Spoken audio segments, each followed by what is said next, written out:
A British explorer is up the creek without a paddle.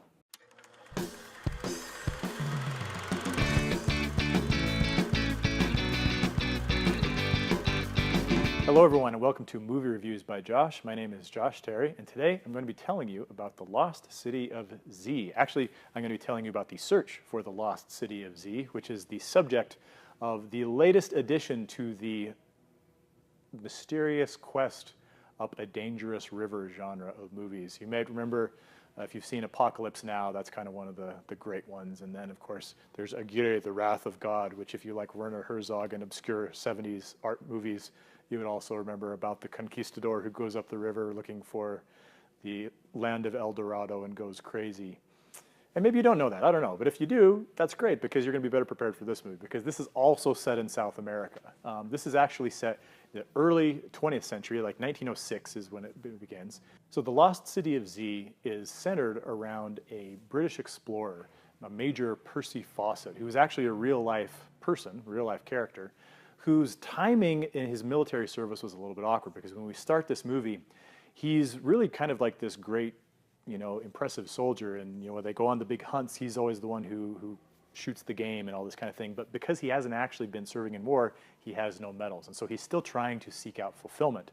And his opportunity comes in the form of a mission to South America down in Bolivia, kind of along the border of Brazil, where there's some contested territory. And so Fawcett is sent along with another guy played by Robert Pattinson, whose character name I can't remember at the moment.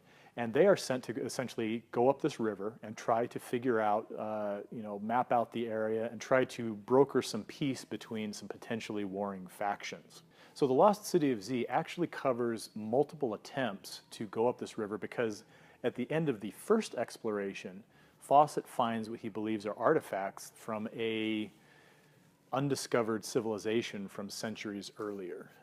Because most of the people in the area are much more rural. In fact, one of the themes of the movie is how the Western world and civilization perceived everyone in South America as savages. And so there's kind of this idea of, hey, we need to give these people more credit because if you look around here, you find out these artifacts and you find out that they used to be this great people. And so Fawcett becomes obsessed with finding evidence of this city, and it's kind of like El Dorado, which is the famous lost city of gold and all this kind of thing. But this is happening in the early 1900s, and so as time goes on, he makes multiple expeditions and eventually winds up going with his son, who's played in adult form by Tom Holland, the brand new Spider-Man that we all love. And so Sienna Miller plays his wife. There are some other recognizable, fine young actors in the cast, and some old actors as well. In fact, the Emperor, Ian McDiarmid, plays there, but you don't really recognize him because he's got a mustache, so we'll look for that. That's exciting. Anyway, this is an interesting movie because it has some really interesting themes. There are some cool individual moments, but because the real-life story is a little bit open-ended and a little ambiguous. I don't want to give too much away, but because it's a little, obviously, we haven't discovered the lost city of gold, and so there's kind of an open-endedness to this. Because it's still dependent on this true story, I actually felt a little bit empty coming out of this.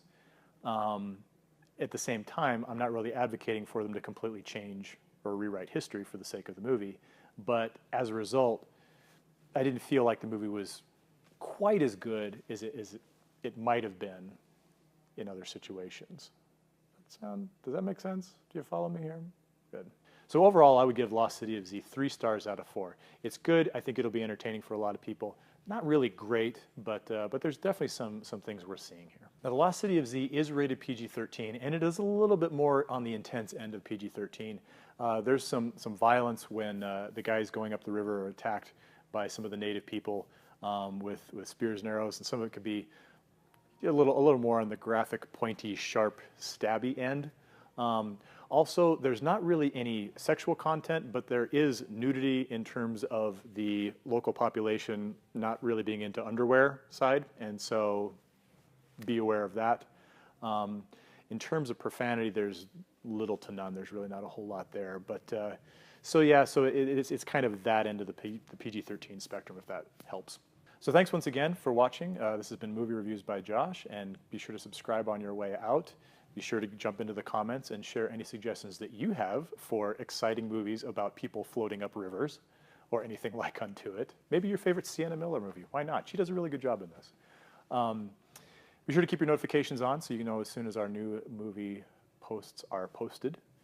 And thanks to our friends at Rockagator, as always. See you next time.